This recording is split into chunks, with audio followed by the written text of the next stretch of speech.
All right. And when I say our holy day, for the beginning of the year,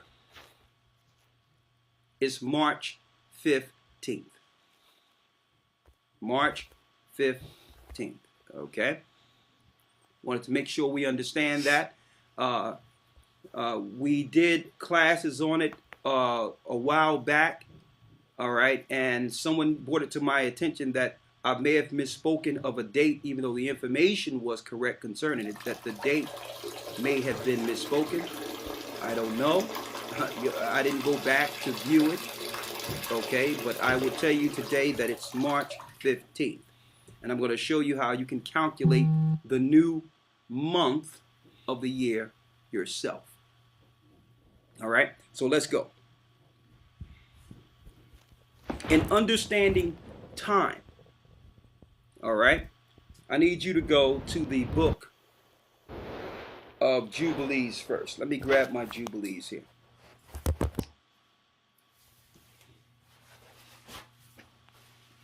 The water. Let's get it out of Jubilees concerning time first.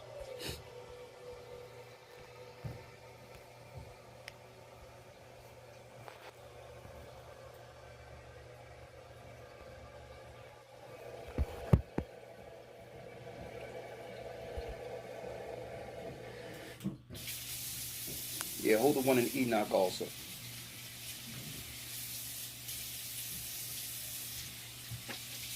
Just grab my big book of Jubilees out there if you don't mind real quick.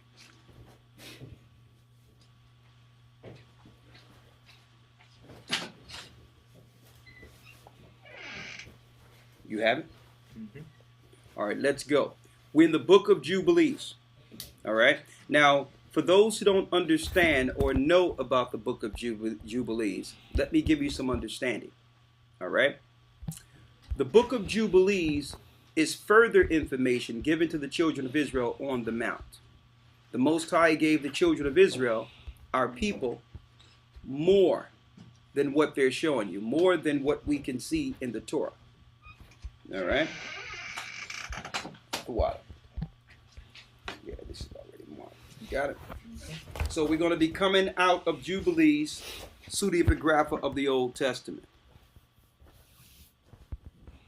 All right. Also, we're going to illustrate a few things that we'll be teaching on screen so that you can see exactly what we are seeing. So we'll illustrate this for those who will, those that learn easier through visuals. So we will illustrate it through our screen today so that you will be able to calculate the times yourself. Okay, let's start in the book of Jubilees. It states here in the book of Jubilees, chapter 6, verse 23. Now we're going to show you what's in the book of Jubilees. Now Jubilees is the breakdown of 7. You will not understand or know the times if you cannot break down the number 7. It's that simple. 7 is Jubilees. All right. Whether it be in a week, whether it be in hundreds of years, it's still Jubilees. So you have to be able to break down 7. So when the Most High said and told Moses, our leader in the Old Testament, when he told him to remember the Sabbath to keep it holy, it was also so that his people could keep track of time concerning prophecy. Right? Read. The book of Jubilees, chapter 6, verse 23. And on the new moon of the first month. Go ahead. And on the new moon of the 4th month. And on the new moon of the 7th month. And on the new moon of the 10th month are the days of remembrance, and the days of the seasons and the 4 divisions of the year. These are written and ordained as a testimony forever. And Noah ordained them for himself as feasts for the generations forever, so that they have become thereby a memorial unto him. Now let me go over this real quick in the chapter and verse where it says a new moon 4 times a year as a memorial. Most out there would relate this to the moon you see in the sky. which is one of the greatest deceptions the Gentiles have placed on our people. Before this time, and I'm going to show you according to scriptures, that there was no such thing as observing a new month using a moon. Why? Because the moon is out of course with the yearly table. There's 364 days in a year. And with the moon, you can only get 354 days within a year. So what it's really speaking of is new month. There's 4 new months. Now, how to calculate the months is how we're going to show you in relation to how we showed the brothers the other night in the class. How do you calculate what a new month is? That will be illustrated for you today. Now, for those who would say, well, how do we know that it's not speaking of the moon? And I know that question could be out there. Well, there's different Hebrew words for the word moon. Now, I need you to get the word moon in the book of Genesis here.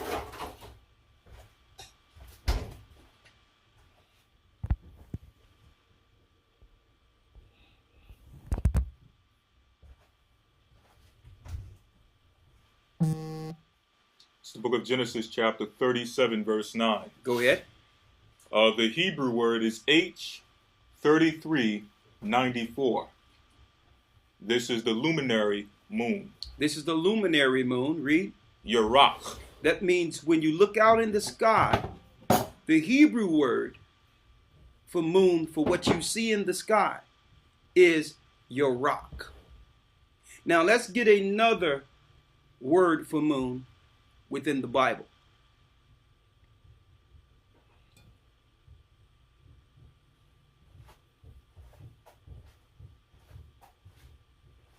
In the Hebrew, which speaks of a new moon. Chapter and verse. This is the book of 1 Samuel 20 and 5. Go ahead. The Hebrew word is H2320.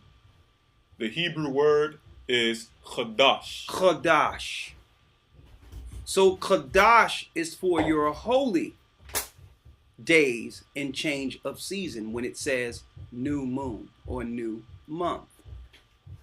Yarach is the moon itself, the luminary brightness of the moon that was created in the beginning. Now, someone asked, well, wouldn't that confuse us if it says the word moon there, when we know that it's not speaking of a physical moon? The answer is yes. They purposely did it this way. Why? Because the Jewish powers that rule today are following the Babylonian way of resolving the moon from the year using the moon. Before our Babylonian captivity, we as a people, the children of Israel, never followed the physical moon from year to year, because by doing so, it would throw the whole quantification or the whole understanding of time off kilt. And I'm going to show you today. You'll never be able to resolve the year to year to year if you follow the physical moon in the sky. And the scriptures tell you why.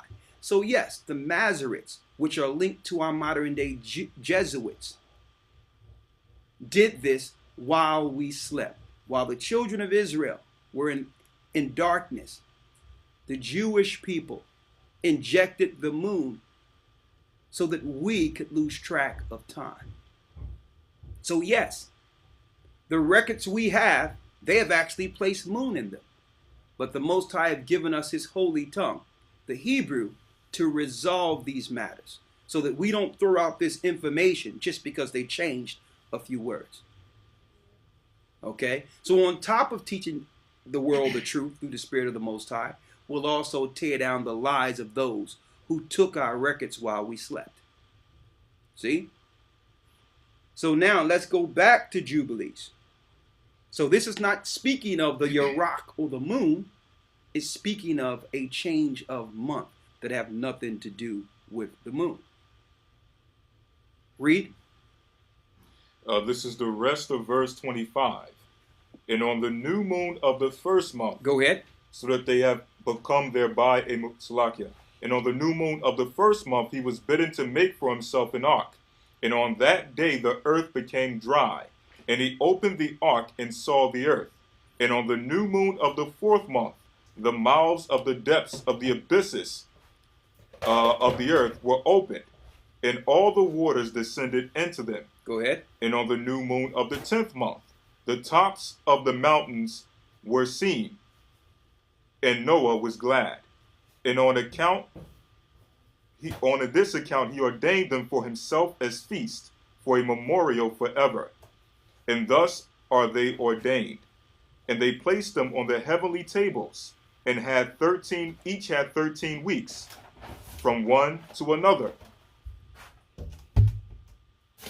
to their third, or Salakia, from their third to the fourth. And all the days of the commandment will be 52 weeks of days. 52 weeks of days. So 1 year will always be 52 weeks. Read. And these will make the entire year complete. Thus it is engraven and ordained on the heavenly tablets. That means when you look in the skies, which is the heavenly tablets, it's ordained there. Read. And there is no neglecting this commandment. There's no neglecting this commandment. That means from the spiritual realm, year to year come in the same way. Read. For a single year. For a single year. Or from year to year. From year to year. So what we'll have is 364 days from year to year. All right. Now let's go into how it say that the Gentiles would begin to have us follow the moon. It says, and command thou the children. This is verse 32. 32. Read. And command thou the children of Israel. And he told Moses to command the children of Israel that they may observe the year according to this reckoning. 364 days. How many? 364 days. 364 days. And these will constitute a complete year. And these would constitute a complete year. Read. And they will not disturb its time from its days, and from its feast. For everything will fall out in them according to their testimony. Everything will fall out from them according to their testimony. That means if we don't follow this 364-day cycle from year to year, our holy days and all that through the year will be thrown off.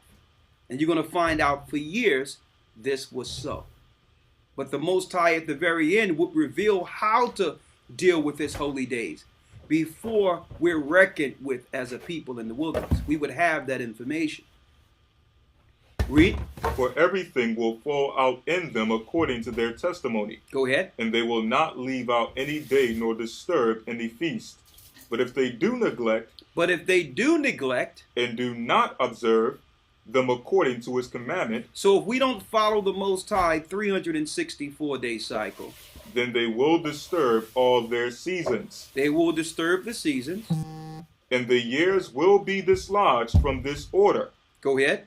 And they will disturb the seasons and the years, and will not find the path of the years, and will forget the new moons. They will forget the new months. And seasons. And seasons. And Sabbaths. And Sabbaths. And they will go wrong as to all the order of the years. See that? For I know, and from henceforth will I declare it unto thee, and it is not of my own devising. Go ahead. For the book lies written before me, and on the heavenly tablets. The division of days is ordained, lest they forget the feast of the covenant and walk according to the feast of the Gentiles. So they'll forget the feast of the covenants that the Most High has given us and begin to walk after the ordinances and holy days of the Gentiles. Well, it's the Gentiles ruling over us today. Even if you're following the Jewish holy days, you're following the holy days of the Gentiles because they have purposely thrown off time concerning our holy days. Okay? They have no respect for Passover, all the holy days they claim they respect. In actuality, all the days the Jewish people celebrate parallels the Babylonian high holy days to Baal. Read on.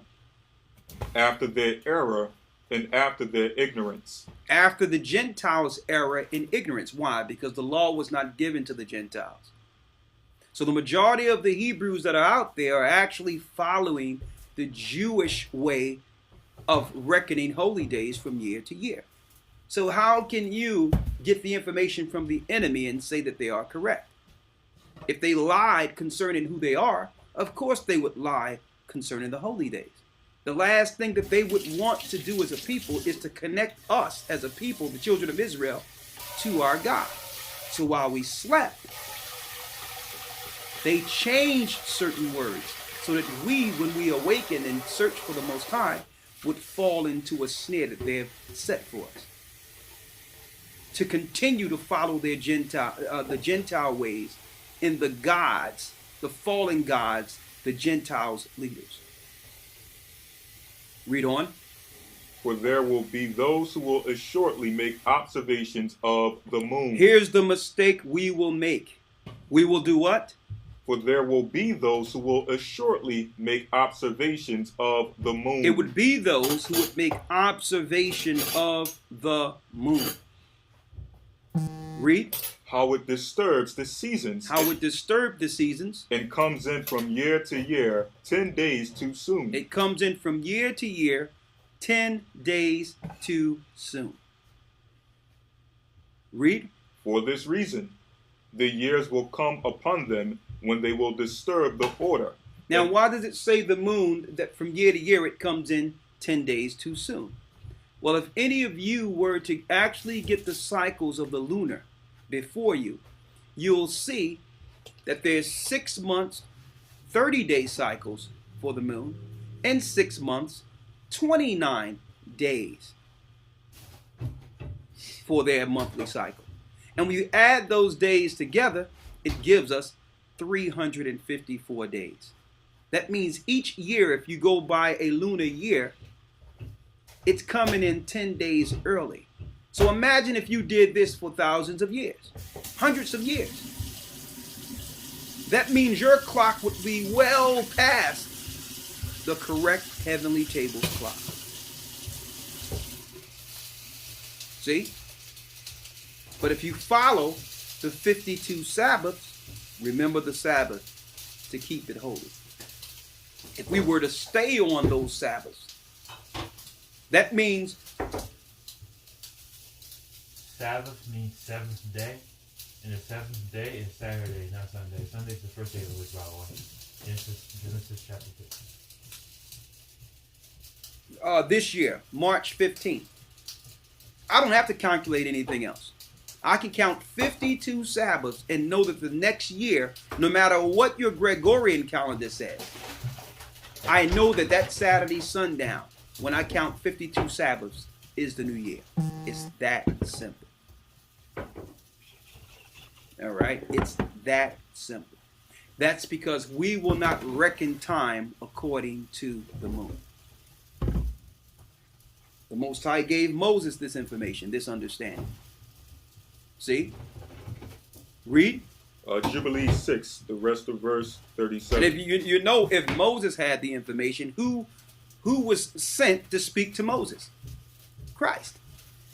So Christ would have the information. On top of that, you had the Essenes, who was separated from the priest who went off. The Essenes was separated to preserve the information. Read.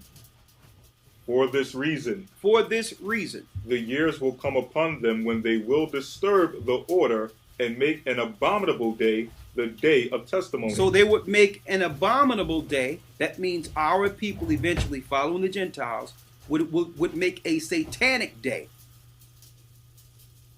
Read it again. And make an abominable day. Okay, I need you to pick up from where you just left there. Yes, sir. The rest of verse 37. One moment. Yeah, go ahead. For this reason. For this reason. The years will come upon them when they will disturb the order. The years will come upon our people in which we will disturb the order. And make an abominable day the day of testimony, Go ahead. and an unclean day a feast day. And an unclean day, a feast day, And they will confound all the days. and they will confound all the days. Read. The holy with the unclean, Go ahead. and the unclean day with the holy. For they will go wrong as to the months and Sabbaths and feasts and jubilees. For this reason I command and testify thee, that thou mayest testify to them. For after thy death thy children will disturb them, so that they will not make the year 364 days only. For this reason they will go wrong as to the new moons and seasons and Sabbaths and festivals. So read that again about the 364 days. Yes, sir. For this reason I command and testify thee, that thou mayest testify to them. For after thy death thy children will disturb them, and they will not make the year 364 days only. 364 days only. Read. For this reason they will go wrong as to the new moons and seasons and Sabbaths and festivals, and they will eat all kinds of blood with all kinds of flesh. When it says they shall eat all kinds of blood with all kinds of flesh, that we will actually be dealing with the holy days at the same time that Gentiles are dealing with blood sacrifice. Satanic sacrifice. So you think you're following the holy days the Most High gave you, but the elite powers that are controlling the earth are sacrificing children and drinking blood and doing all types of evil and wicked things on the same day to reverence their God. And this is how the Most High said it would happen, that the Gentiles would rule over us and we would begin to follow the heathenistical ways of the Gentiles. What you have there, 1 Corinthians, right? Yes, sir. 10 and 20, read it. But I say But I say, that the things which the Gentiles sacrifice, they sacrifice to devils. so their holy days and everything the Gentiles do are to devils. So if you're looking at a moon or a slither of the moon to count from even in your ignorance, because we've all followed things that we thought was true in our ignorance, even when we began to understand we were Hebrews. We found out we were Hebrews, and then we began to still go back to the same Gentiles who have taken our identity to figure out holy days. We had no idea that they switched the holy days from the reckoning of 364 days in calculation to us now using the moon, which is out of course each year. And I used to wonder why it was so hard to calculate like that. Why? Each year you got to start counting over and over again when the Most High is not the author of confusion. Because they did exactly what the Most High said they would do. They would throw the whole time out of course. So the Most High says in Corinthians and through the Spirit that the things that the Gentiles sacrifice, they sacrifice to who? To devils. To demons. Read. And not to the Most High. And not to the Most High. Read. And I would not that ye should have fellowship with devils. And we cannot say that we're down with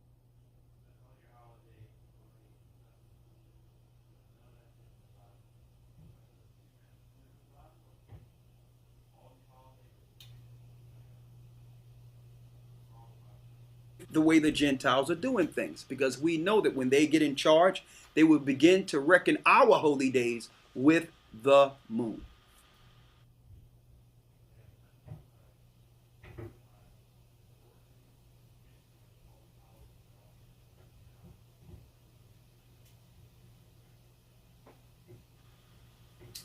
And guess what? We've gotten a lot of pushback when we came with the truth concerning this. But you know what?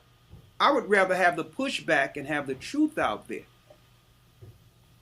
than to just hide this understanding for the sake of getting along. For the sake of not disturbing the internet community, or Hebrews that have been doing things for a certain amount of time for years, and now someone's going to come later and say, well, we can't do it this way. Well, this is what the Most High said. As we come closer, we're going to get closer to the times that are written on the heavenly tables. We're out of course. Right? Now, I need you to go now to the book of Enoch. Now, why are we going to the book of Enoch? We're going to the book of Enoch because the Most High before the flood gave Enoch a table of how to keep time from year to year, the 364-day table. And by this course, if we continue in this course, we will never be off time concerning the Most High Sabbath year to year, his feast days year to year. So before Moses had the information, Enoch had the information. Not only did Enoch have this information, Noah had this information, like we read in the book of Jubilees. That it was a change of seasons, which was for each part of Noah's existence in the ark. So that was a time of a year. See? That linked directly to the same time given to Enoch. So let's go to Enoch real quick. Now I'm going to have people understand a few things of how they change time. Before we go there, let's go to Daniel's where it says they would think to change times and laws. So the book of Daniel, chapter 7, verse 25. Okay. One moment here.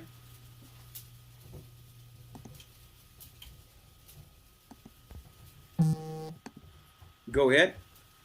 Daniel 7 and 25.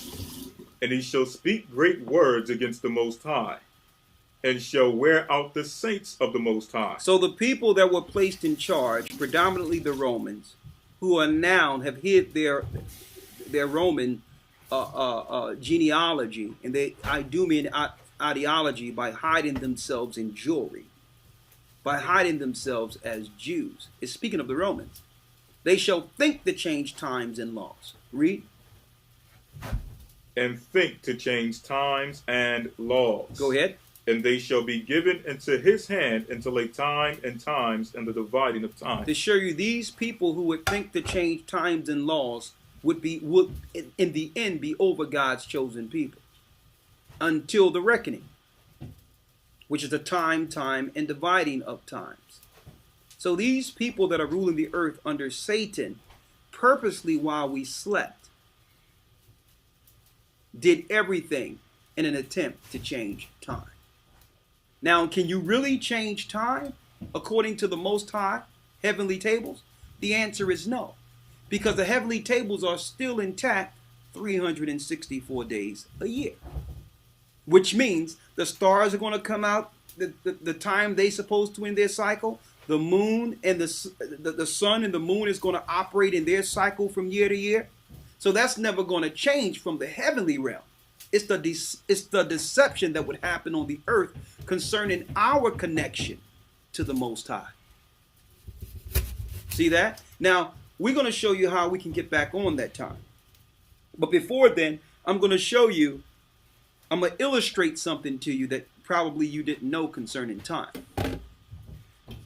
Today, we have what we call a 24-hour clock. 12 hours day, 12 hours night. But according to the ancient records, time wasn't reckoned that way. There were 18 parts that we're going to read about in a moment. There were 18 parts. 9 parts day, 9 parts night. But the difference is, instead of 60-minute intervals per part, you had 80 minutes intervals per part. So you had an 18-part day, or what you would call complete cycle of what we call a day. 9 parts day, 9 parts night. 80 parts per minute. Now check out how many minutes you will have in that complete cycle. 1,440 per day. See that 144? To show you that even in a complete cycle, it's divided into 7. That's how it was. Now the Egyptians came on the scene and said that they're going to switch that a little bit. Did they change time? No. But what they did was they changed the equation. They made what you would call a 24-hour clock, giving us 12 parts for day or night, 12 parts night, 12 parts day. And instead of the 80 per part, they switched it to 60 per part. But it's still the same equation. 1,440 minutes in a cycle, to show you the Most High Sabbath breaks down even into minutes and seconds. It's still that 144 we see over and over in Scripture, right? So the Egyptians changed it from 18 to 12 parts, but still it's the same 144. All right. Now I'm going to show you that cycle and how that links to our holy days. All right. And we're going to pull up, we're going to try a share screen today to give you an illustration so that you can see yourself. All right. I need you to go to the book of Enoch. It's the book of Enoch, chapter 72, verse 1. Go ahead. The book of the courses of the luminaries of the heaven. Now, hold up. Before we go here, because I know there's some people in this class will ask why we're going into Enoch. All right. Let's go to some scriptures to show you that Enoch is valid. And I also want to say this. We as Hebrews, the children of Israel, God's chosen people who believe in Christ, we only respect the records of our fathers. We don't respect any other record of the Gentiles out there that would have us argue, debate, or question the records of our Father, because we know the Gentiles have alternative motive into why they would rather us look at their record than ours. It's common sense that they would lead us to follow their gods. So we don't have no respect for any Gentile record out there that would have us question our Father's records. Okay? But let's go into the Bible to validate Enoch real quick, so that everyone know that Enoch is a biblical, a spiritual book that we should follow as a people. Read it. We're going to start at Hebrews 11, verse 5. By faith, Enoch was translated that he should not see death. By faith, Enoch was translated that he should not see death. And when you go into the full understanding of why Enoch was translated, he was taken into the heavenly realm, given information of time, because there would be a judgment on the fallen angels who came down to earth at the time of Enoch, during the time of Enoch, that would taint mankind and lead earth to its utter destruction. So there was a time period in which those same fallen angels would be judged. So this is why the Most High took Enoch into the heavens, to record the judgment given to men concerning these fallen angels. Now, the majority of the religions you would go into, including Christianity, hide the fact that the spirits that they light candles to or worship and all that are those same fallen gods of what you would call Greek mythology. They're the fallen angels. So they do things in doctrine to hide the gods they follow. So we're not in a debate or have to argue whether or not gods came down or angels came down and slept with women. We know that for sure. That's not even nothing that can be disputed. It can be talked about and debated amongst others, but we know it's true. All right? So Enoch was taken out. The scriptures tell us that he was translated into the heavens. But yet, there's very little information that these religious institutions would like to give you concerning why was Enoch taken into the heavens. What was the purpose? We know the purpose: to judge the fallen ones. Because those gods who are now in hell today, bound in the center of the earth, or what the Romans call, they would like to call it Hades, or the underworld, like the ancient Egyptians. These are the fathers of the Egyptians. Some of the pharaohs' bloodline linked directly to these fallen angels. Okay? The same thing with your Caesars. Their bloodline links directly to these angels on the other side of the flood. Okay? So as we know, and these are the Canaanite religions that are in the earth, and the Canaanite religion is the mother religion of all the religions of the earth. I know you say Catholic, but you're going to find out that the Catholic religion, universal religion, is the Canaanite religion. The same religion, the same God that the Most High put the spirit on David and others in the Old Testament to destroy. Now, as soon as our forefathers came out of Egypt, he put a spirit on Moses and the Israelites to war and go against these same gods. Okay? So they'll hide this in your religion. They'll never let you know that these are the gods that your presidents, the Queen of England, all the princes of this earth today are worshiping, because they believe that their bloodline links directly to these fallen gods. And in most instances, it's true that they are a hybrid creation outside of the Most High. That's why the earth is in the state it's in today, because they have no respect for the earth. The scriptures call them hybrids or bastards. They have no father. They have no respect for creation. So Enoch was taken to the heavens to one day to give us the information on how to judge and how to recognize the gods of this earth. You understand? And how to also preserve the righteous, to spiritually war against them. Okay? Read. By faith, By faith. Enoch was translated that he should not see death, Go ahead. and was not found because the Most High had translated him. For he had this testimony He had this testimony. that he pleased, Salakim, for before his translation, he had this testimony that he pleased the Most High. The testimony he had is that he pleased the Most High. And he had a testimony to show you that there was a written record that your regular religions out here will never present to you. Now, the Essenes, through the Spirit of the Most High, they scribed these particular records and put it in earthy clay and hid it from amongst men.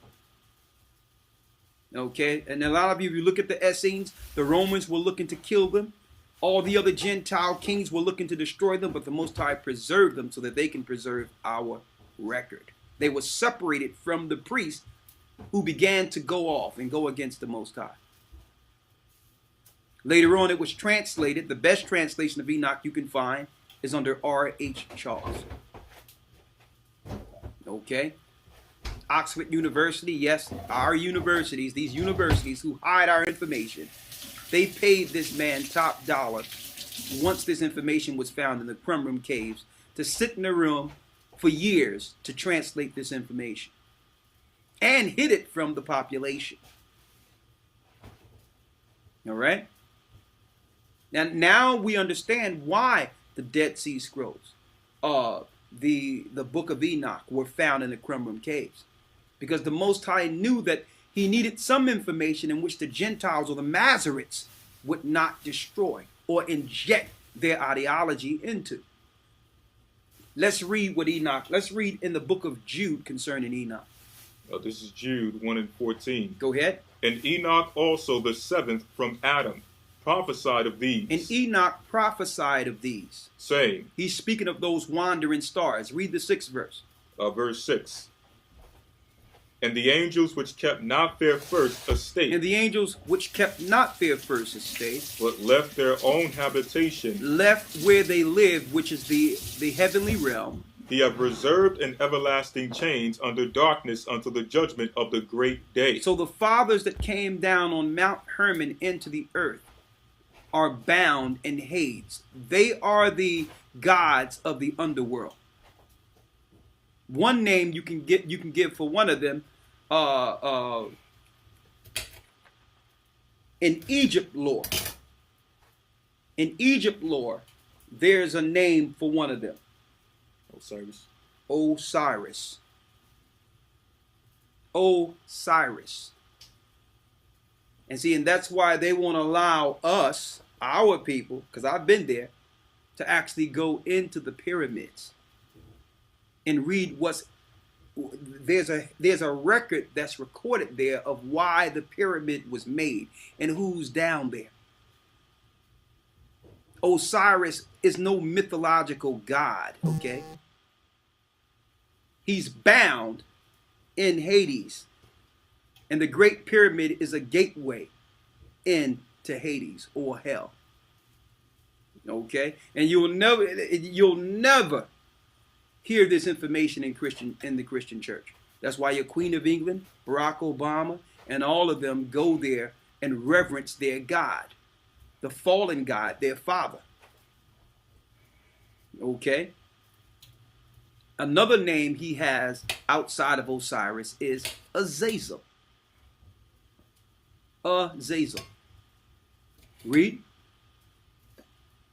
And the angels which kept not their first estate. And the angels which kept not their first estate. But left their own habitation have he reserved in everlasting chains under darkness unto the judgment of the great day. Go ahead. Verse 14. And Enoch also, the seventh from Adam. And Enoch also, the seventh from Adam, prophesied of these. He prophesied of these fallen angels before the flood. He prophesied of them. And I can't emphasize this enough because so many people try to deny that this actually happened. There's no such thing as Greek mythology or the mythological stories of ancient times that's myth. No, these are true stories. These are true stories of the elite, reverencing their gods. So Enoch prophesied of these fallen angels. Read. Now they're heroes in our society, but they're the enemies of God. Look at all these movies they have out, where these same evil men are now renowned as heroes. Thor. Superman, which is El coming to the earth. On and on and on. Hercules, Perseus, on and on and on. They're making heroes out of these demonic hybrids. Have your children reverencing them as superpower or great superhumans that are here to save mankind. When really it's the story of the gods before the flood. Read. Saying, Behold, the Lord cometh with 10,000 of his saints. The Lord cometh with 10,000 of his saints, which we know in the book of Enoch, it says holy ones. Go ahead. Verse 15. To execute judgment upon all. To execute judgment upon all of them. Read. And to convince all that are ungodly among them of all their ungodly deeds which they have ungodly committed, and of all their hard speeches which ungodly sinners have spoken against him. And that's written of in the book of Enoch, chapter 1, verse 9. He left that testimony. The Bible actually tell you. Now, what was Jude quoting? You mean to tell me in the New Testament there were disciples under Christ quoting Enoch? So that means Christians at this time knew of this judgment. See? But they would minimize the judgment of the gods and their leaders. Why? Because the leaders of this earth are set up over and control all religious institutions. So you will never hear about this amongst them. Now, one moment here.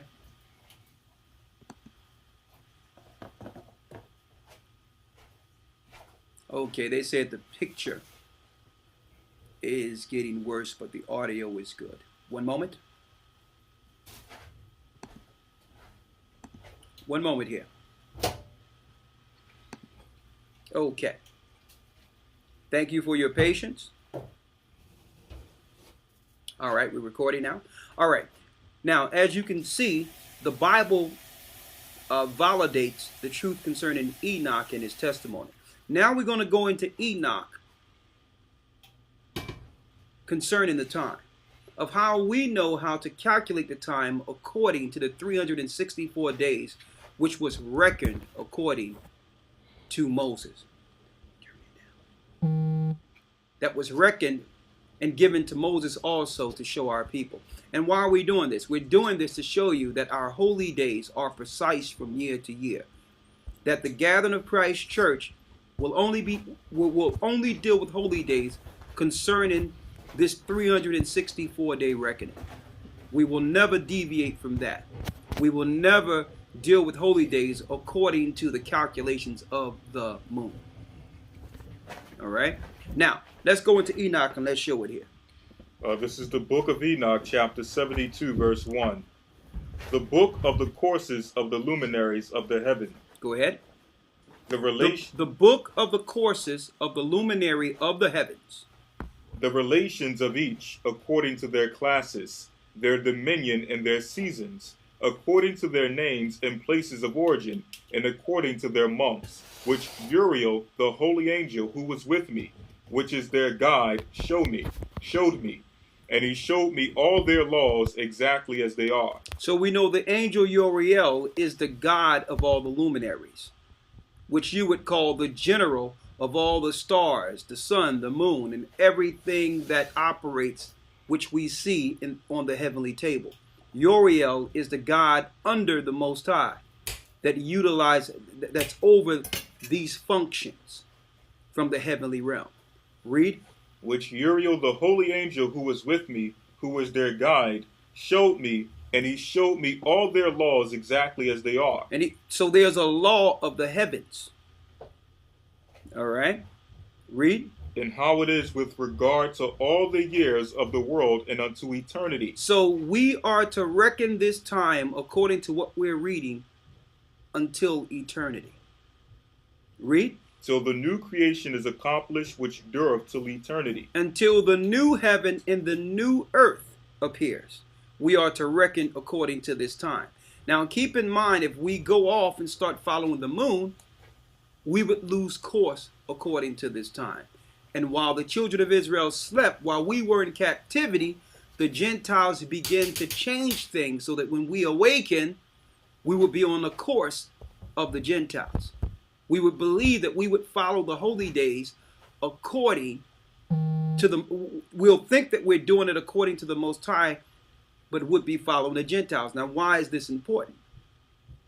Why is this? Think about it.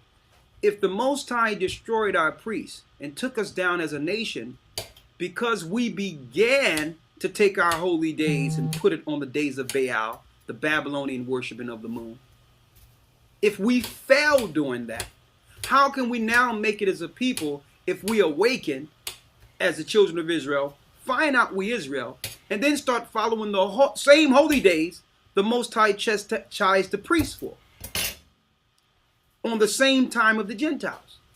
So we must have a deviation. We can't do it like the Jewish people do it. We know what God they serve.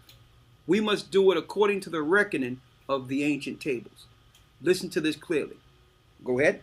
And this is the first law of the luminaries. This is the first law of the luminaries. The luminary, the sun, has its rising in the eastern portals of the heaven, and its setting in the western portals of the heaven. And I saw 6 portals in which the sun rises. There's 6 portals in which the sun rises. And 6 portals in which the sun sets. So here it is. There's 12 portals on the outside of the earth in the heavenly realm. These are windows or doors. Now, later on in the lesson, I'm going to go into how these windows are in relation to the coming of Christ. But there's portals or windows on the outside of the earth that connects directly to the heavens, into the middle heaven, which what we see when we look out into earth, into the earth. Now, these 12 portals which the sun and moon cycles in and out of Now, the Gentiles have turned these portals into what we would call gods or horoscopes to follow, because there's one spirit over every portal. So the Gentiles changed that into involuntary worshiping of angels by turning that into horoscopes, giving images to them, so that now they will guide mankind and show procrastination or future events, when we're not supposed to deal with that. The portals and the angels over them were not supposed to be used for divination. The Gentiles do that. Okay? Read. And the moon rises. Go back to the sun real quick, chapter and verse. This is the book of Enoch, chapter 72, verse 3. Tell us what the sun does again. I'll start at verse 2. It says, and this is the first law of the luminaries. This is the first law of the luminaries. The luminary, the sun, has its rising in the eastern portals of the heaven, and its setting in the western portals of the heaven. Okay, one moment here. I know what I'll do. He said we're still getting some level of distortion. One moment, because we have to make sure this comes through correct.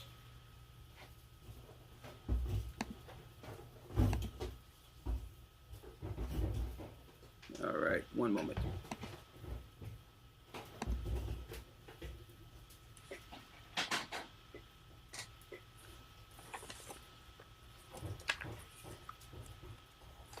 One moment. I don't want this to come up because this lesson, maybe we'll record this off record and just put it up. One moment. Let me correct this for you, brothers and sisters here. Okay. Hope this is better, brothers and sisters here. All right. So now, we're going to pick up from where we left off at and show you how to reckon the time according to Sabbath and go into the portals according to Scripture. Right now, we're in the book of Enoch. Please quote chapter 72. We're in Enoch chapter 72, verse 1. Go ahead. The book of the courses of the luminaries of the heaven and the relations of each according to their classes, their dominion and their seasons according to their names and places of origin, and according to their months, which Uriel the holy angel who was with me, who was their guide, showed me. Go ahead. And he showed me all their laws exactly as they are. Now, like I was mentioning earlier, that there are 12 ports or portals in which the moon, the sun and the moon move out of. So they're lying to the population and science, making you believe that the earth is revolving around the sun and that all the so-called stars, which they call planets, are revolving around the sun. That's a lie. Okay? What's going on is the earth is on its axis and have a cycle for that 364-day cycle. And all the luminaries go in and out of windows or ports around the earth.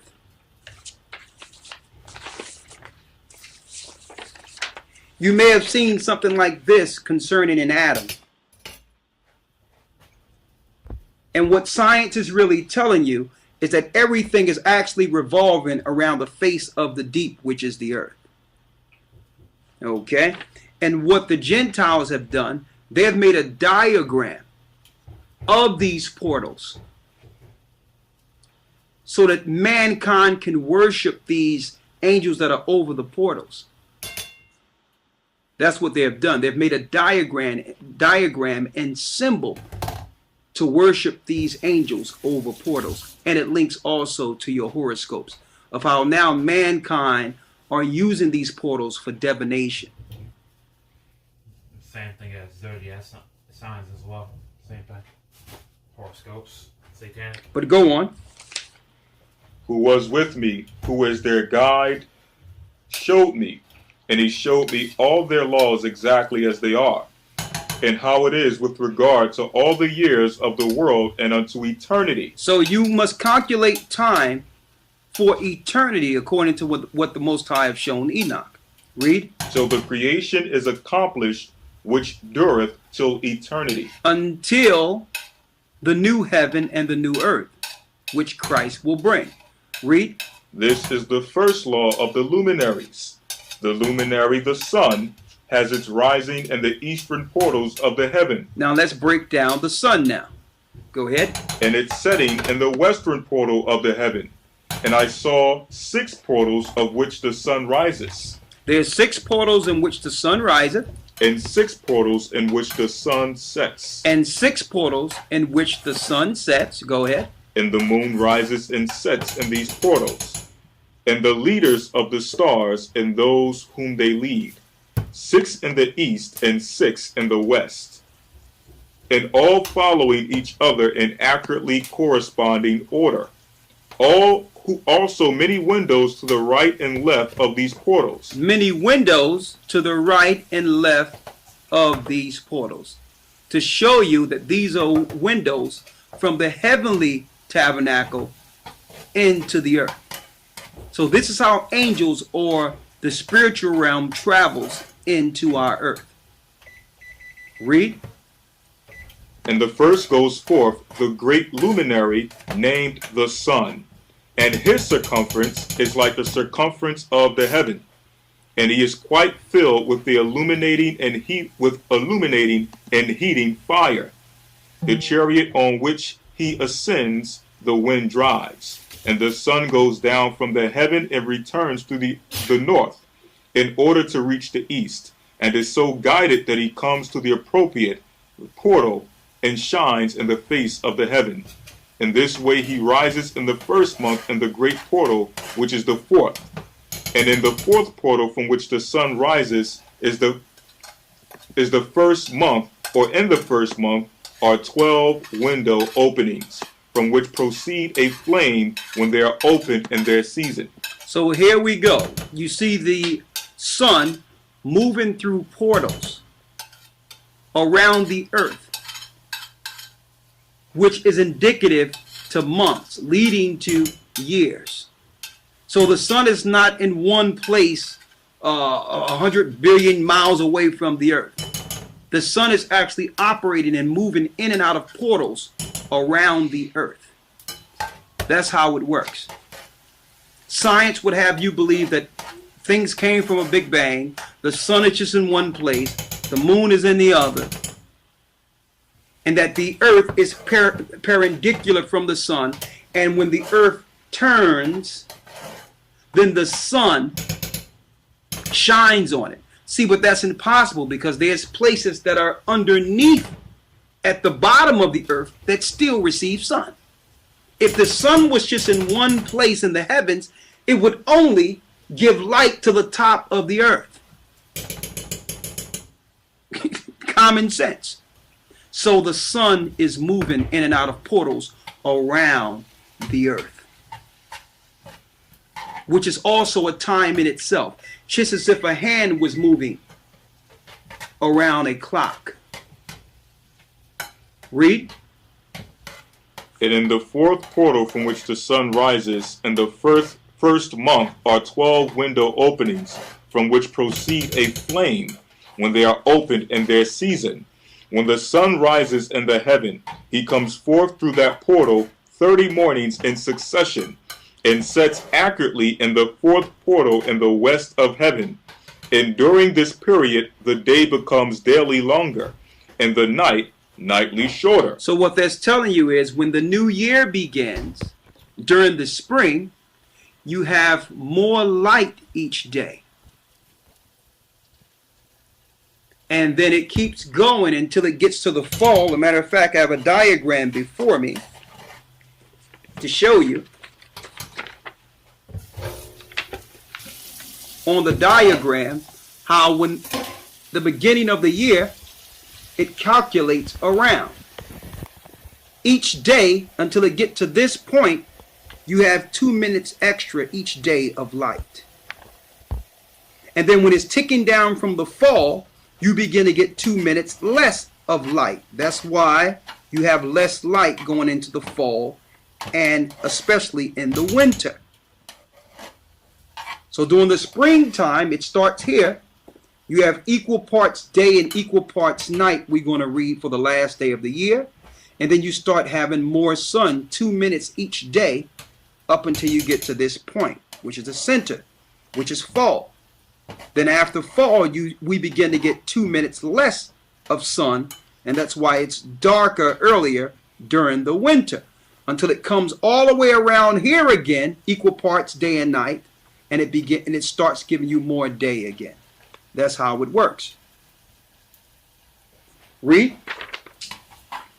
And during this period, the day becomes daily longer, and the night nightly shorter. Go ahead. To the 30th morning. Until the 30th morning. On that day, the day is daily longer, and the night by a 9th part.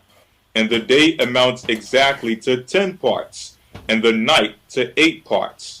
10 parts, and the night to what? 8 parts. So you have 10 parts day, 8 parts night, showing us that originally there were 18 parts. Not a 24-hour part like you see today. That didn't happen until the Egyptians came on the scene. All right? 9 parts day, 9 parts night. 80 minutes per part. It's that simple. Right? Read. And the sun rises from that fourth portal and sets in the fourth to returns to the fifth portal of the east 30 mornings, and rises from it and sets in the fifth portal. And then the day becomes longer by 2 parts, and amounts to 11 parts. Now, just to get straight to the point, let's go to the last day of the year in a year, which shows us equal parts night and equal parts day. Now, we're going here, brothers and sisters, because if we wake up in the midst of this and couldn't calculate from last year, because you can't calculate from a year before. If you're waking up in the middle of the year, you want to know, how do we calculate going forward? So you go to the last day of the year, and something happens on that last day of the year every year to let us know when a new year is coming in. That's the point. Let's go there.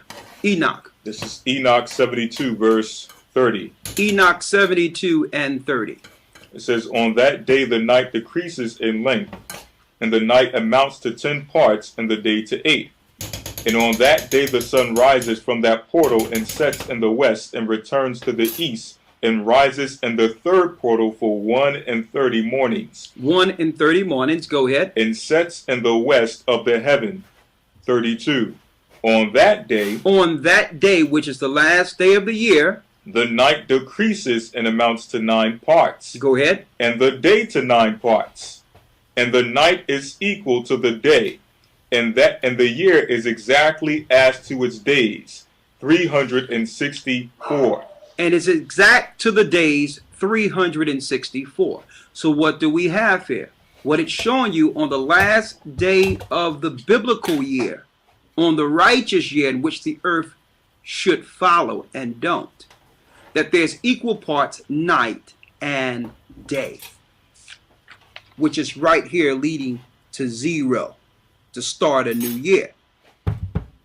See that? To start a new year for 0. The mistake people have been making, they've been looking at equal parts day and night, when the Most High says the evening and the morning were the first day. So you can't look at what the day is and try to look behind it and see when was there equal parts night after you did the day first.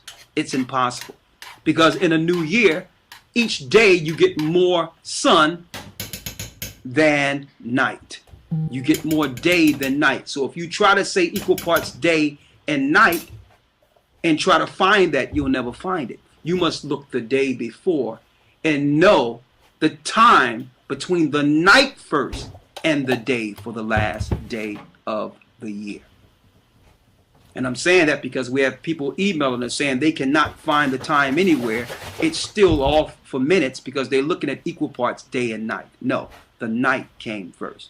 So we did this calculation about 2 years ago and realized that each year From Friday sundown to Saturday sundown at the end of the true year, it's equal parts night and equal parts day. So every year, no matter what year we're in, the new year will always fall Saturday sundown.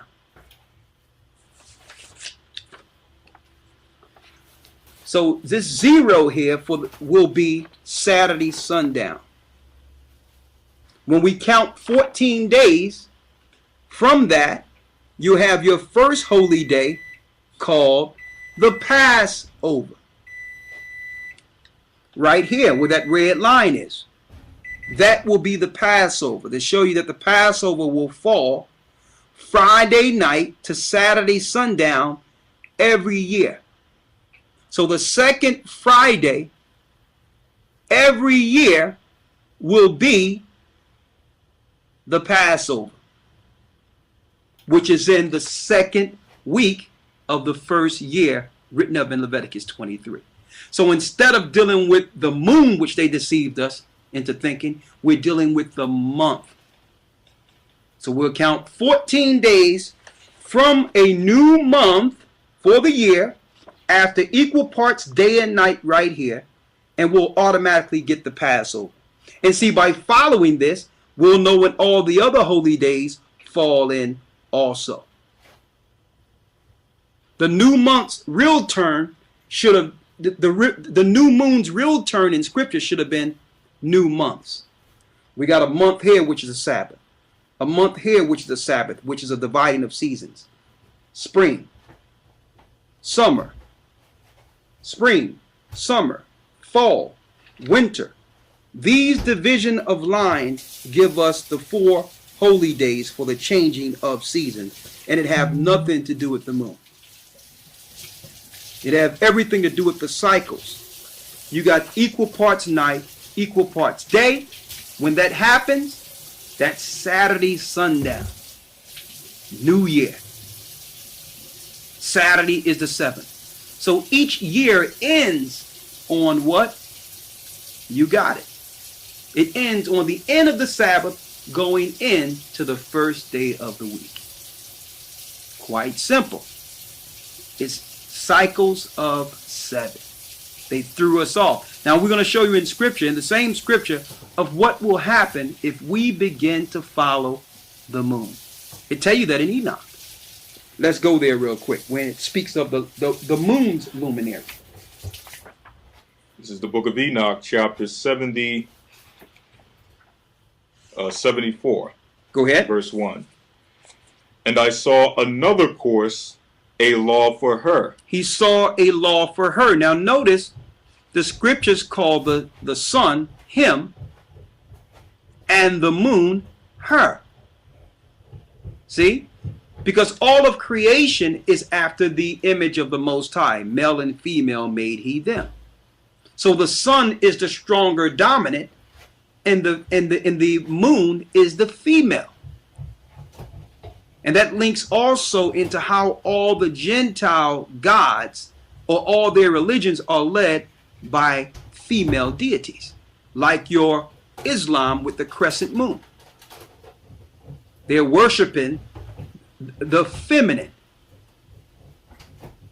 Read.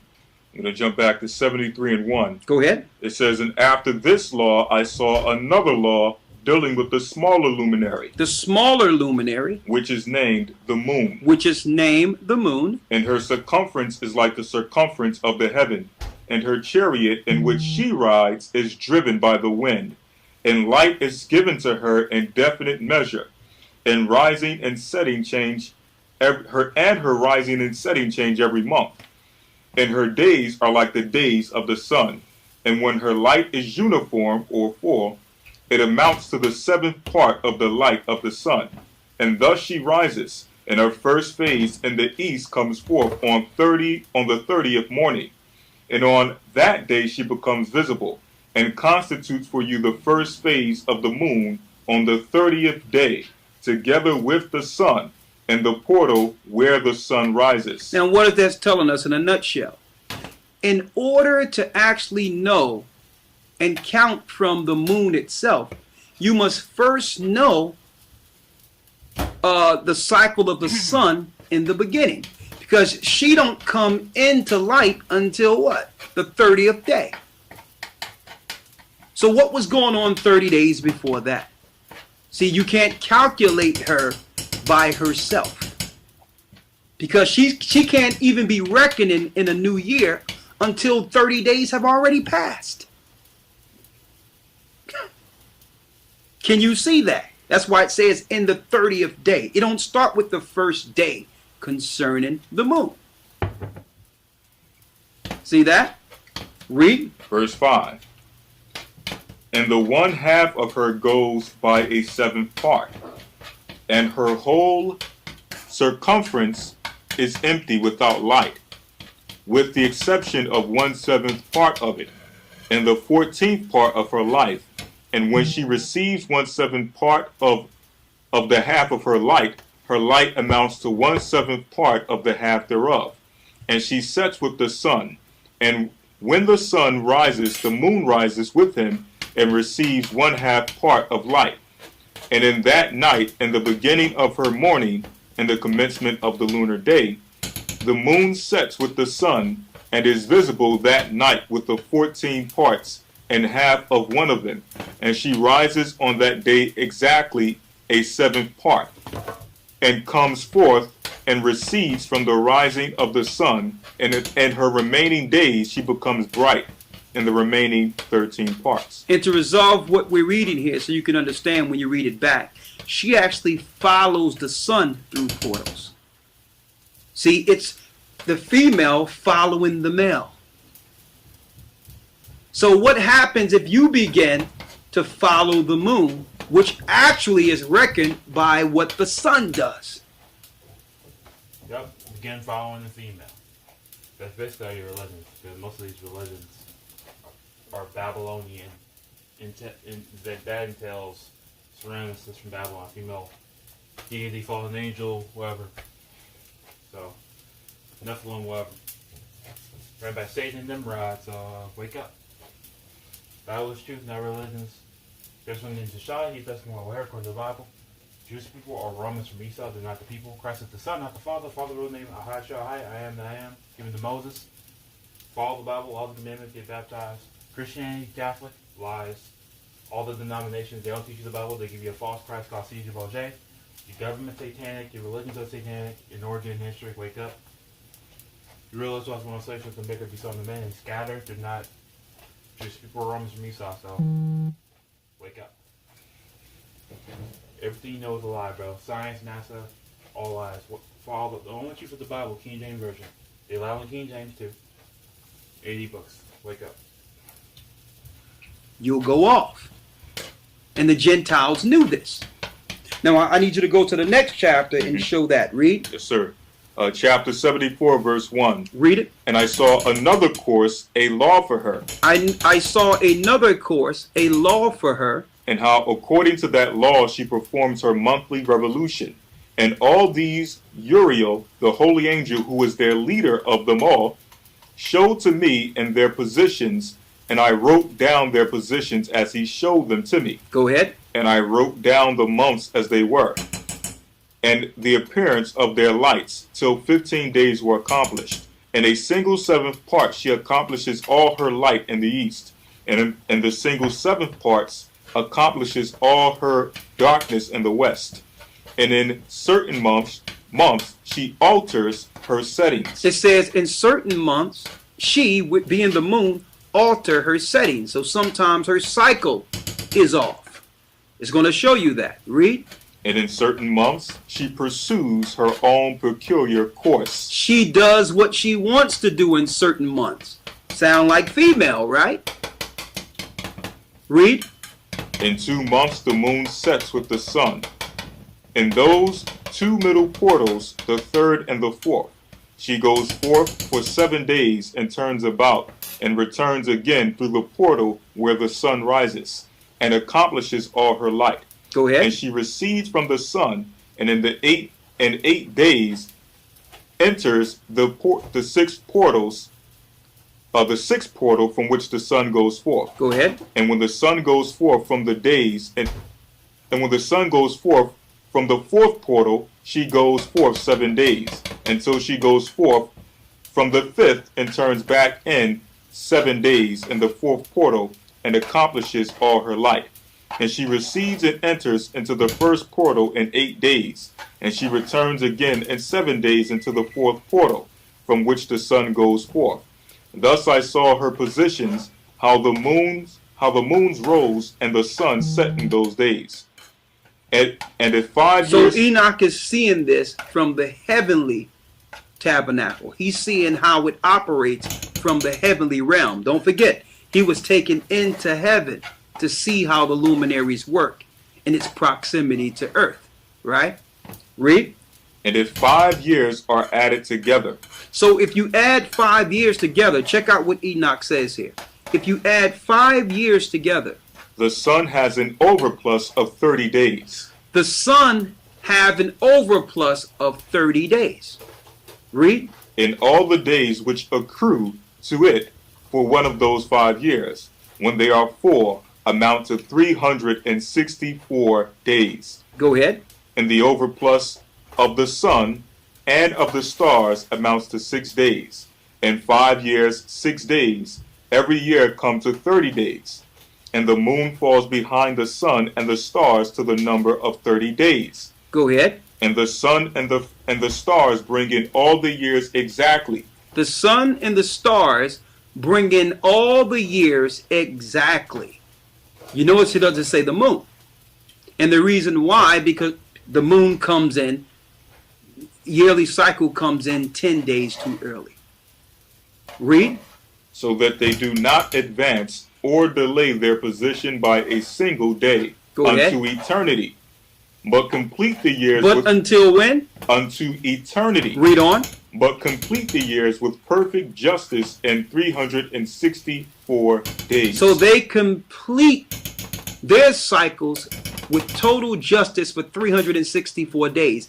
Even the stars are in line the same way for 364 days.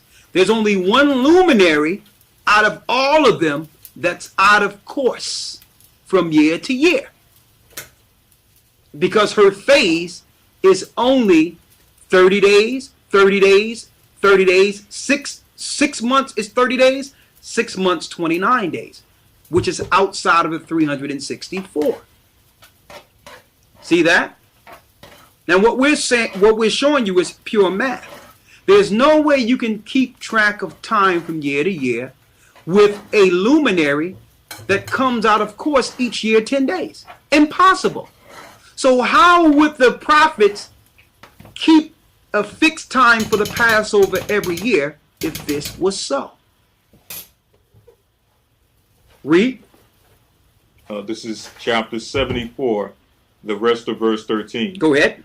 In 3 years, there are 1,092 days. Now they're giving you math here. In 3 years, there's how many days? 1,092 days. 1,092 days. And in 5 years, 1,820 years. 1,820 years. Read. Days. 20 days. Go ahead. So that in 8 years, there are 2,912 days. 2,912 days. Read. For the moon alone, the days amount in 3 years to 1,062 days. Look, it's 1,062 days for the moon. Read. And in 5 years, she falls 50 days behind. In 5 years, just in 5 years alone, if you're calculating with the moon, you fall how many? 50 days behind. You fall 50 days behind. Now imagine if you did this following the moon since ancient times. And that's why a lot of clocks out there are well beyond the clock we see today, because they're still dealing with the cycles of the moon. Read. And in 5 years, there are 1,770 days. Go ahead. So that for the moon, the days in 8 years amount to 2,832 days. For in 8 years, she falls behind to the amount of 80 days. In 8 years, she fall behind by the amount of 80 days. That's just 8 years. You see why it told us from the beginning we should keep the Sabbaths and follow the time of Sabbaths? So we know in a real cycle of a year, we have 52 Sabbaths.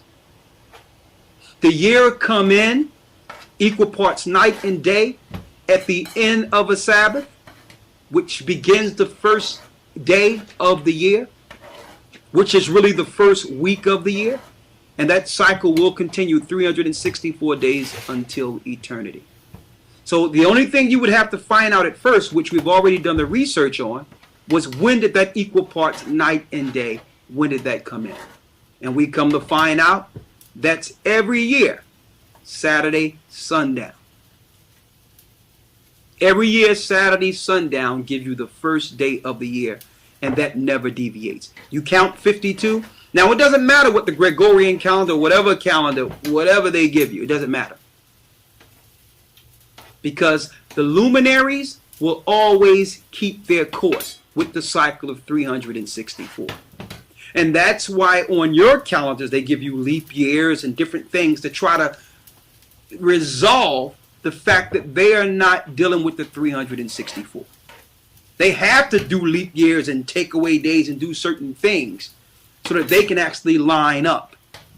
Because if they didn't do it this way, then all the seasons would be out of course because they are not going by the Sabbaths. So I don't have to resolve the heavenly calendar each year based on what the Romans did or what the Greeks did with the Gregorian calendar. It doesn't matter what they did. 364 days in the heavenly on the heavenly tables happen every year. 364. See? Read. It says, all the days she falls behind in 8 years are in 8 80. years or what? Are 80. 80 days she fall behind in 8 years. Read. And the year is accurately completed in conformity with their world stations and the stations of the sun, which rise from the portals through which it rises and sets 30 days. So as we can see, none of us as Hebrews can actually calculate the time of the holy days from the moon. And I'm emphasizing this because we have another Passover coming up, and we have the New Year coming up, and you will never see the dates that we have as a church on any Hebrews time schedule. It'll never happen. By the same token, and seeing that's why we deal with a lot of attacks, because we're revealing the truth that was hidden. By the same token, you rarely see the name of Ahia being used by any of the other groups either. They'll say, well, that's just a title. When the Most High didn't, when Moses didn't ask, well, what was your, give me your title so that I can take back to my people. So not only are they following the name of the gods given to them by the Gentiles, they're actually following the holy days of the Gentiles. Still being Hebrews. And that's not far-fetched, because our priests fell and did those same things in old time. Now, how do we resolve understanding how these portals work on the outside of the earth, outside of it just being time? Because these portals on the outside of the earth are also used for something else. They're actually windows or gates into our realm from the heavens. So I didn't want to just go into the time to show you that the portals are a time piece for the year. It's deeper than that.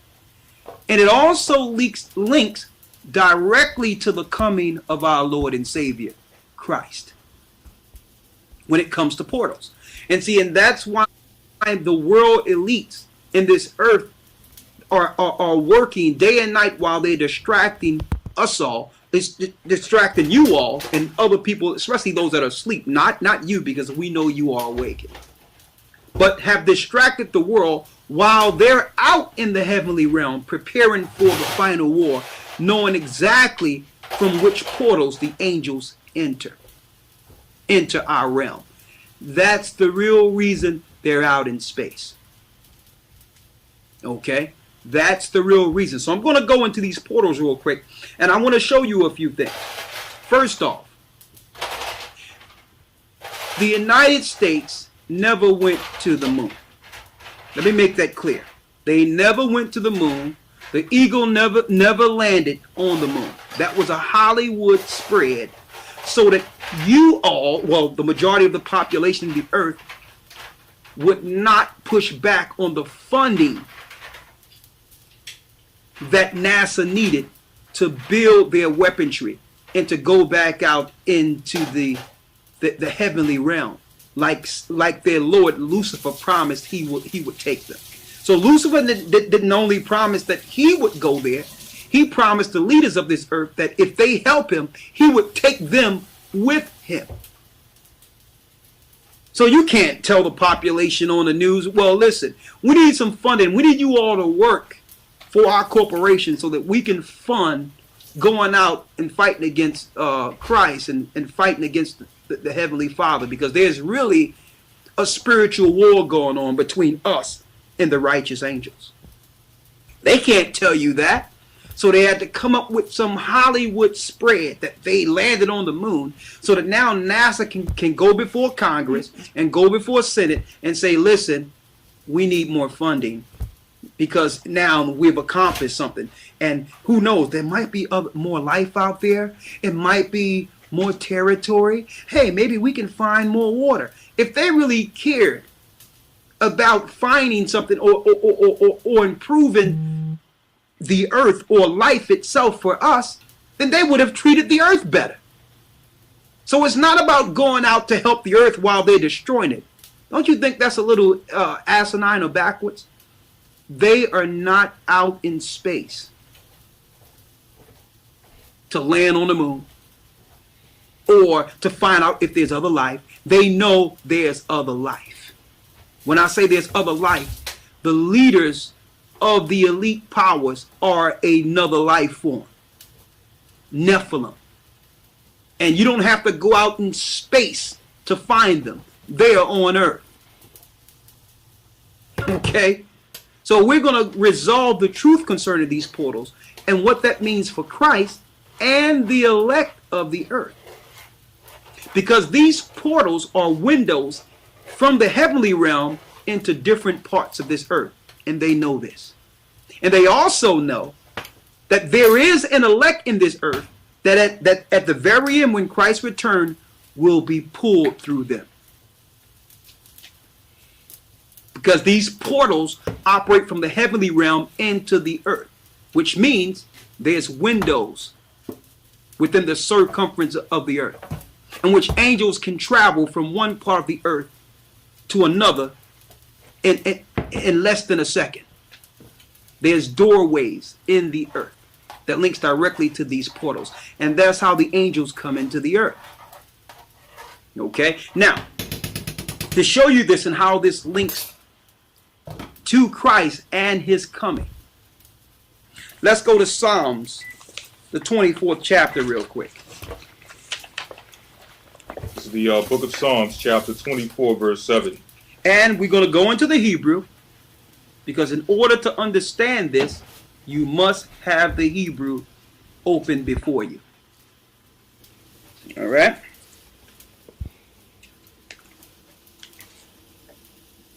Psalms 24 and 7. And this is one of the shortest Psalms.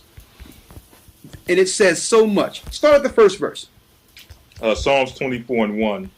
The earth is the Lord's and the fullness thereof. Go ahead. The world and they that dwell therein. The earth is the Most High's and the fullness thereof. Now we know that the earth was given into the hand of the wicked.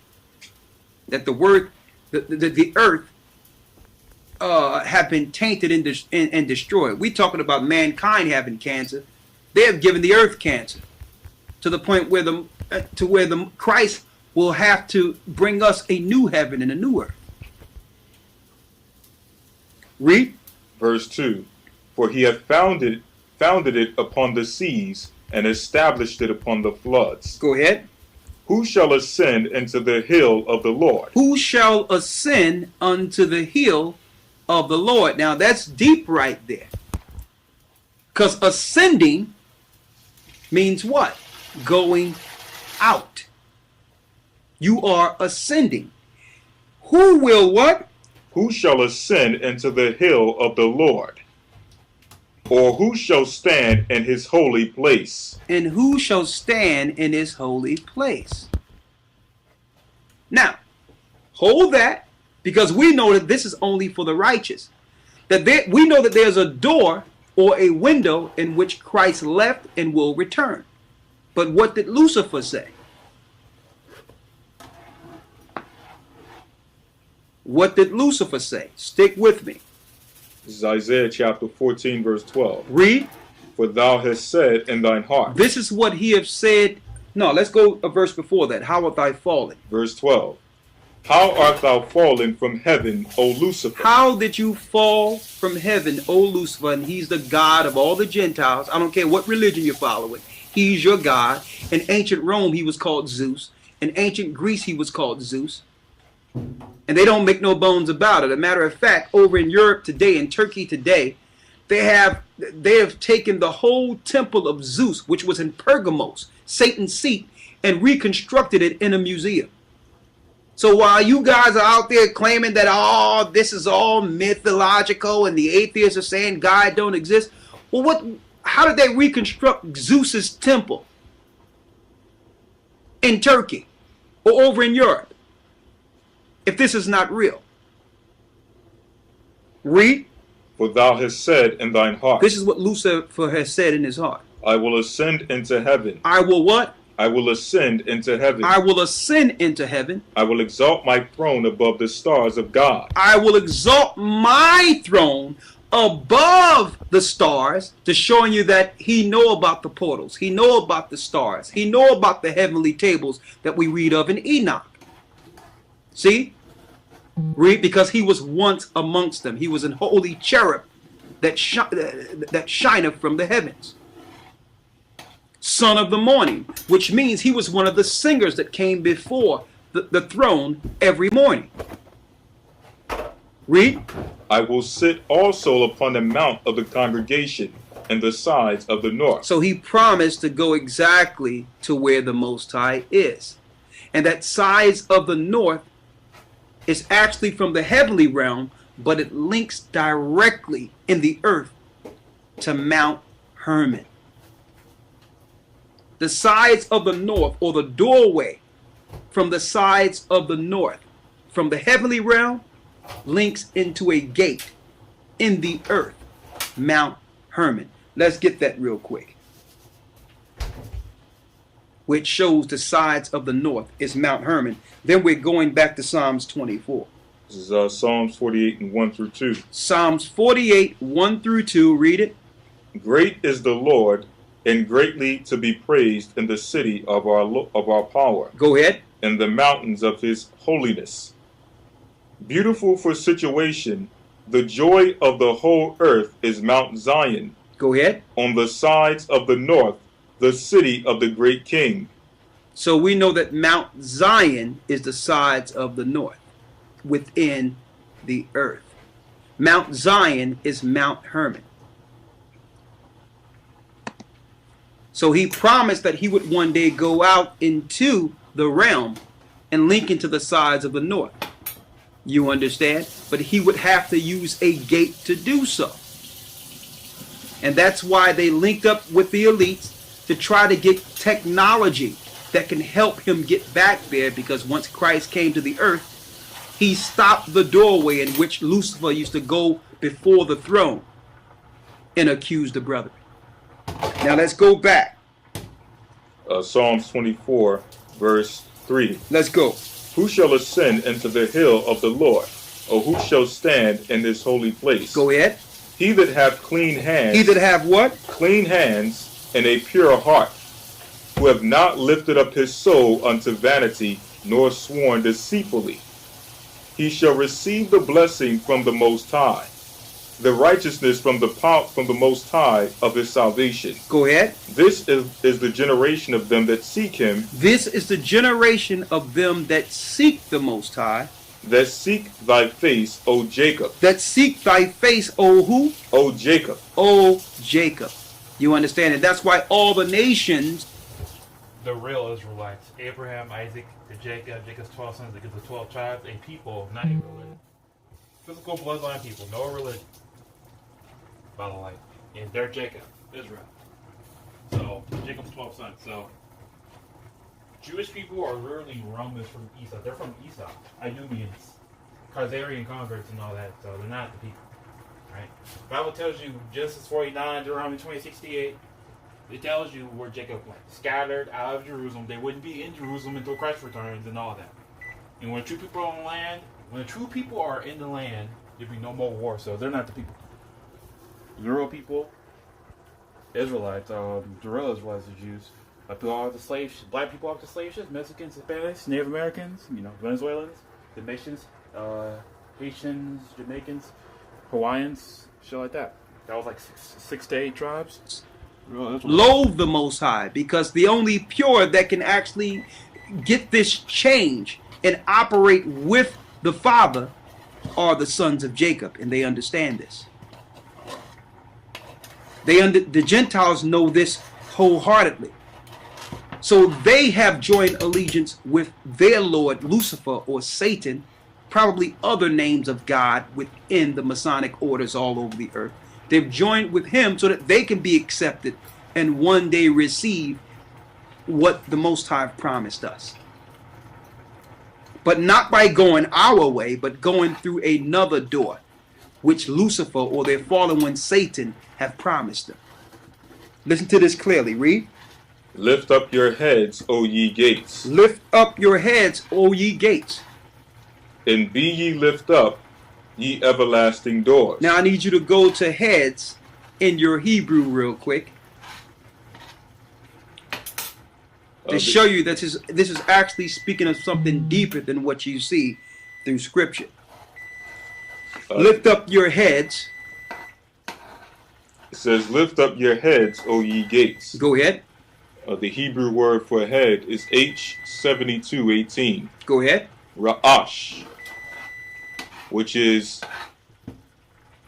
to shake the head. To shake the head. As most easily shaken, whether literally or figuratively, in many applications of place, time, rank, etc. Hand, beginning, captain, chapiter, chief. So it's speaking of the leaders which are over portals. It's speaking of the leaders, the angelic leaders. It says here, like a captain or someone of rank that are over these particular portals. Lift up your heads, read. O ye gates. Get me gates out of the Hebrew there, Elder Lawyer. Gates. This is H8179. Sha'aya. Which is what? Which is gate. Opening. An opening. Door. A door. City. Go ahead. Gate. Port. A port. A portal. Read it. Lift up your heads, O ye gates. So it's telling the leaders which are over the portals to prepare, to open them. Read.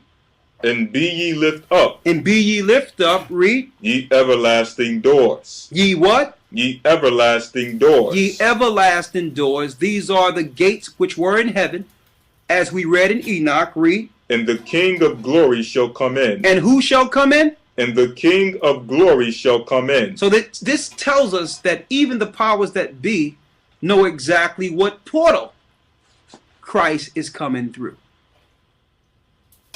which will lead to the sides of the north, in which he will weave himself a mountain and begin war against the Gentiles who are over there within the east, that are there in the east. They know exactly what portal he's coming from. And that's why NASA was established. They're out there for the impending battle against our Lord and Savior. That's what they're there for. Now, finish reading. Verse 8. Who is the King of glory? Who is the King of glory? The Lord strong and mighty. Go ahead. The Lord mighty in battle. And the Lord mighty in battle. Read. Lift up your heads, O ye gates. Even lift them up, ye everlasting doors. The King of glory shall come in. And then it reemphasized that the King of glory shall come in. So when you look at it through the Hebrew, brothers and sisters, it's give you a whole different dimension, a whole nother level of understanding this battle that will happen in the spirit world upon Christ's coming. Read. Verse 10. Who is the King of glory? Who is the King of glory? The Lord of hosts. He is the King of glory. He is the King of glory. Selah. Selah. Now, what I want you to examine, brothers and sisters, is that the Jesuits, when they got in control, started teaching a deception concerning Christ's coming and the caught up, in which they made you believe that it would be the church being caught up before the Antichrist come on the scene and the mark of the beast is revealed, which have now been founded to be a lie, because the mark of the beast is already on the scene. They've already instituted the RFID chip. It's in your Obama bill. They already have a law in which all the children in Europe soon between 2014 and 2016 will be chipped. And there's no one-man Antichrist who have called himself God. And no church have been raptured yet. Okay? So they move that whole understanding of the caught up and how those elect in Christ will be moved to a certain place in the earth, and how by bringing you a philosophy called the rapture, which we call the rapture deception. It's not what they're claiming at all. Some church being pulled up. That's nowhere in the Bible. But when it talks about the angels coming from the four winds, it's speaking of opening doors and moving God's people to a geographical location in this earth. That's what it's really speaking of. So those portals on the outside of the earth are linked to doors within the earth, which the angels will travel and grab the elect throughout the four corners. Let me show you. First, let's go with Christ. Let's go to the book of Acts real quick. I'm going to Matthew 24. Hold that. Right? And I want to go into that whirlwind in Ezekiel. That whirlwind in Ezekiel. You there? Ezekiel 1, right? Mm-hmm. Going to the whirlwind in Ezekiel. We're going to from the four winds in Revelation 7. I want to go there too.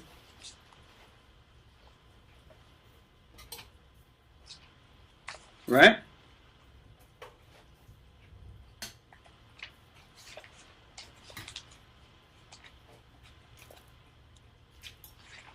But let's go to the book of Acts first.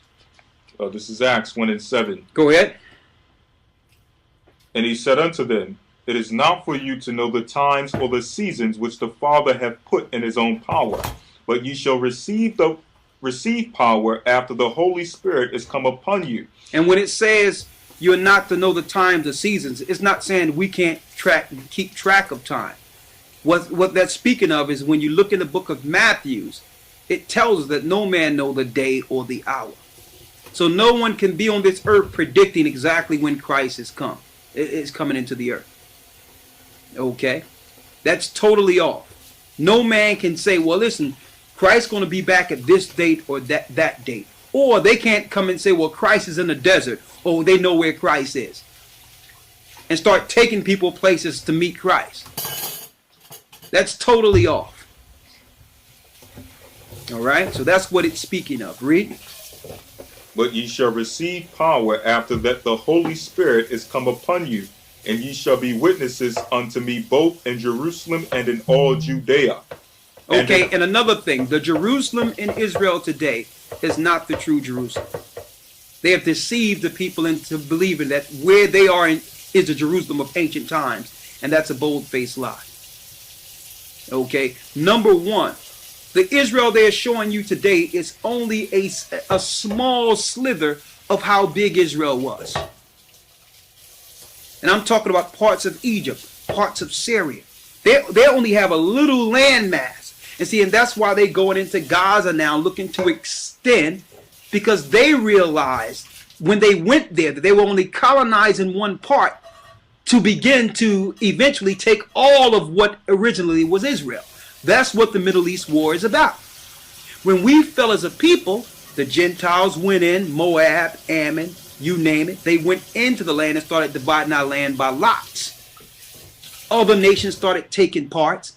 And by the time we lost our identity, had no idea who we were, by the time that was fulfilled, that whole land was divided amongst other nations, which had nothing to do with Israel.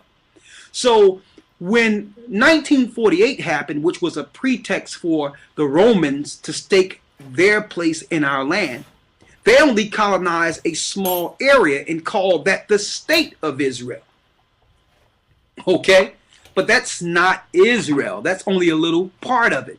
They will never show you where the true Jerusalem is. But the Bible gives us that geographical location. Why? Because Solomon's temple had an aqueduct next to water.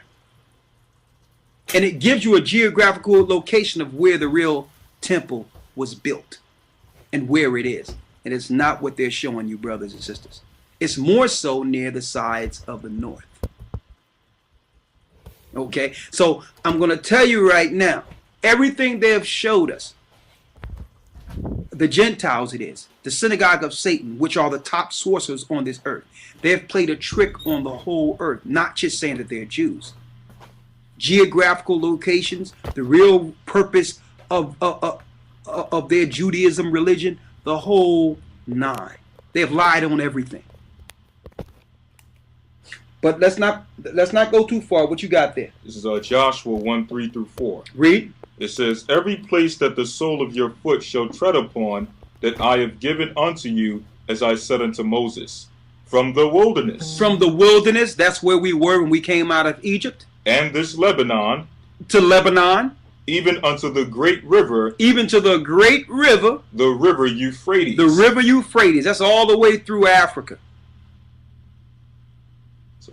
So that's the real Israel, brothers and sisters. They'll never tell you. So the wars in the Middle East is that these Gentiles, these Romans, their conquest is to actually take all of Israel. And that's why they started in the Middle East with the same nations who was once at league with the Romans against us. Now that we've been displaced, they have the Gentile Romans or the Jewish people today have no pretext but the war against the same people whom helped them destroy us. Now they have taken parts of the Middle East. Their eyes now is towards the people who are near the Euphrates in different parts of Africa, which is really the last war before the coming of Christ. They're looking to eradicate us all together, and that's what they are in Africa for. That's what Bill Gates is in Africa for.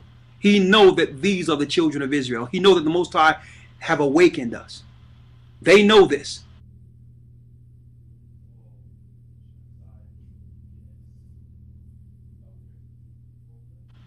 That's the last war.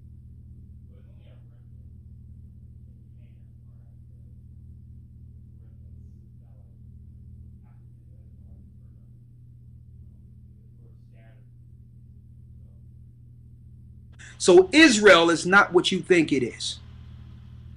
Okay, Israel is way bigger. Greater parts of Syria, Greater Syria is were all parts of ancient Egypt. I mean, ancient Israel. Parts of Egypt was our land. But when we fell, the Egyptians started taking some. The Romans started taking some. The children of Lot started taking some and started dividing our land, calling it theirs. Right? Finish reading. Let's go back to Acts now. This is Acts 1:9. Go ahead. And when he had spoken these things, while they beheld, he was taken up, and a cloud received him out of their sight. Go ahead. And while they looked steadfastly toward heaven, as he went up, behold, 2 men stood by them in white apparel, which also said, Ye men of Galilee, why stand ye gazing up into heaven?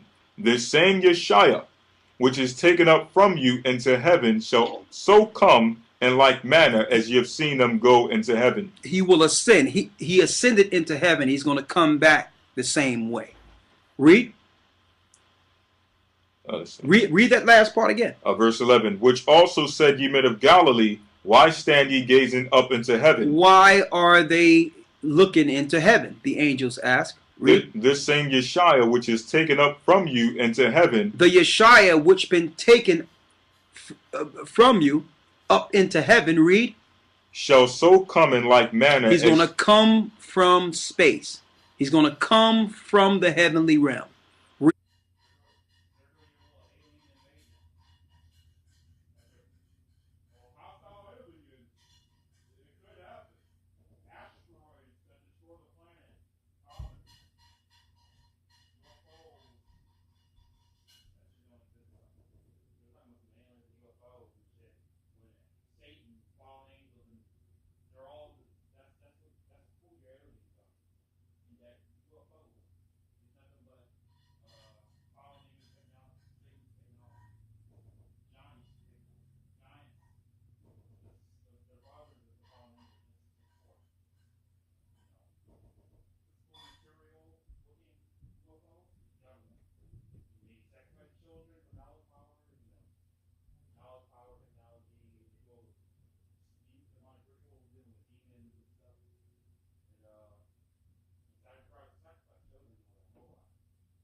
As you have seen him.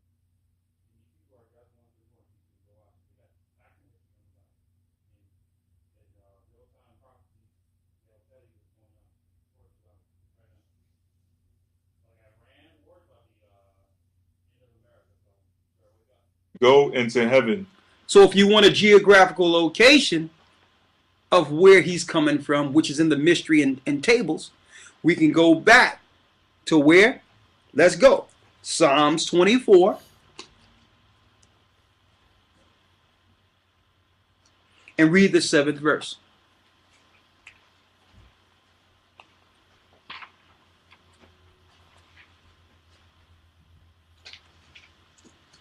Psalms 24, verse 7. Read. Lift up your heads, O ye gates. Lift up your heads, O ye gates. And be ye lift up, ye everlasting doors. And the King of glory shall come in. Now we know that these doors, according to the scriptures, are portals, gates. Read. And the King of glory shall come in. And the King of glory shall come in. Why ye steadfastly are looking up into heaven? The same way you've seen Christ leave, he shall return. And this is what the elite understands. Now let me show you something else. Let's go back to Revelations. Revelation 7, verse 1. Read. And after these things, I saw 4 angels standing on the 4 corners of the earth. The 4 corners of the earth. Read. Holding the 4 winds of the earth, that the wind should not blow on the earth, nor on the sea, nor on any tree. Go ahead. And I saw another angel ascending from the east. Now, when it says the 4 corners of the earth, we know that the earth is a circumference. So what it means by the 4 corners, it's speaking of the 4 gates: the north, east, south, and the west. And it's not like you're thinking that. It's not like you're thinking like straight up is due north. It's just like when you see a globe, it's slightly tilted on axis. So north is like that. And this is how the angels enter in and out. Like our father Jacob seen angels, when you read about Jacob's ladders, angels ascending and descending. It's speaking of them coming in and out of windows from outside the earth. Go ahead. Verse 2. And I saw another angel ascending from the east, having the seal of the living God. Go ahead. And he cried with a loud voice to the 4 angels, to whom it was given to hurt the earth and the sea, saying, Hurt not the earth, neither the sea, nor the trees, till we have sealed the servants of our God in their foreheads. Until we have what? Sealed the servants of our God.